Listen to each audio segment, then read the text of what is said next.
കാട്ടാന പടയപ്പയ്ക്ക് പച്ചക്കറി മാലിന്യങ്ങളോടാണ് ഇപ്പോൾ പ്രിയം. മൂന്നാറിലെ മാലിന്യ സംസ്കരണ പ്ലാന്റിൽ സ്ഥിരം സന്ദർശകനാണ് പടയപ്പ. ഇപ്പോൾ സംസ്കരണ കേന്ദ്രത്തിൽ എത്തിക്കുന്ന പച്ചക്കറി മാലിന്യങ്ങൾ ഭക്ഷിക്കാനാണ് കാട്ടുകൊമ്പന്റെ വരവ്.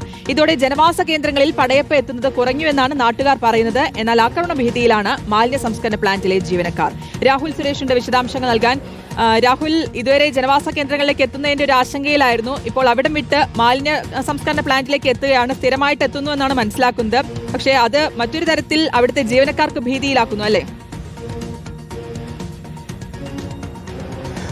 ശ്രുതി, കഴിഞ്ഞ കുറെ കാലമായി പടയപ്പ ജനവാസ മേഖലയിലൂടെ ഇങ്ങനെ നടക്കുകയായിരുന്നു. ഈ ലയങ്ങൾക്ക് ഉൾപ്പെടെ അടുത്ത് വരുന്നത് ജനങ്ങൾ വലിയ ഭീതിയിലൂടെയാണ് കണ്ടുകൊണ്ടിരുന്നത്. പലപ്പോഴും വാഹനങ്ങൾക്ക് നേരെ ഉൾപ്പെടെ ആക്രമണങ്ങൾ ഉണ്ടാവുകയും ചെയ്തിരുന്നു. പക്ഷേ കഴിഞ്ഞ കുറച്ച് ദിവസങ്ങളായി കല്ലാറിലുള്ള മാലിന്യ പ്ലാന്റ് കേന്ദ്രീകരിച്ചാണ് പടയപ്പ നടക്കുകയും ചെയ്യുന്നത്. കാരണം ഈ മൂന്നാർ ടൗണിൽ വിനോദസഞ്ചാരികൾ വർദ്ധിച്ചതോടുകൂടി തന്നെ ഈ മാലിന്യ നീക്കം വലിയ രീതിയിൽ കൂടുകയും ചെയ്തിട്ടുണ്ട്.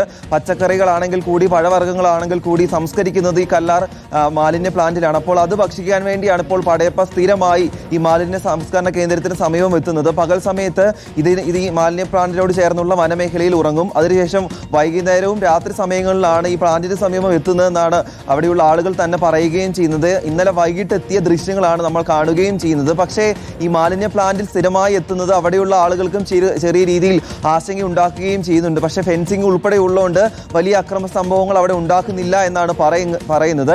എന്താണെങ്കിലും ഈ വനമേഖലയിലേക്കും അതോടൊപ്പം തന്നെ ഈ മാലിന്യ പ്ലാന്റിന് സമീപത്തേക്കും പടയപ്പ നീങ്ങിയതിന്റെ ആശ്വാസത്തിൽ തന്നെയാണ് മൂന്നാറിലെ വിനോദസഞ്ചാരികളും നാട്ടുകാരും ഉള്ളത്. കാരണം ഇപ്പോൾ ഈ വിനോദസഞ്ചാരികൾ ഏറ്റവും കൂടുതൽ എത്തുന്ന സമയം കൂടി ആയതിനാൽ ജനവാസ മേഖലയിലേക്ക് എത്തിയിട്ടുണ്ടെങ്കിൽ വിനോദസഞ്ചാരികളും ഭയക്കാനുള്ള സാധ്യതയുണ്ട്. അതുകൊണ്ട് RRT സംഘവും വനം വകുപ്പും അതുകൂടാതെ വിനോദസഞ്ചാരികളെല്ലാം ഇപ്പോൾ ഒരു ആശ്വാസത്തിന്റെ തീരത്തിലൂടെയാണ് നടന്നുകൊണ്ടിരിക്കുന്നത്.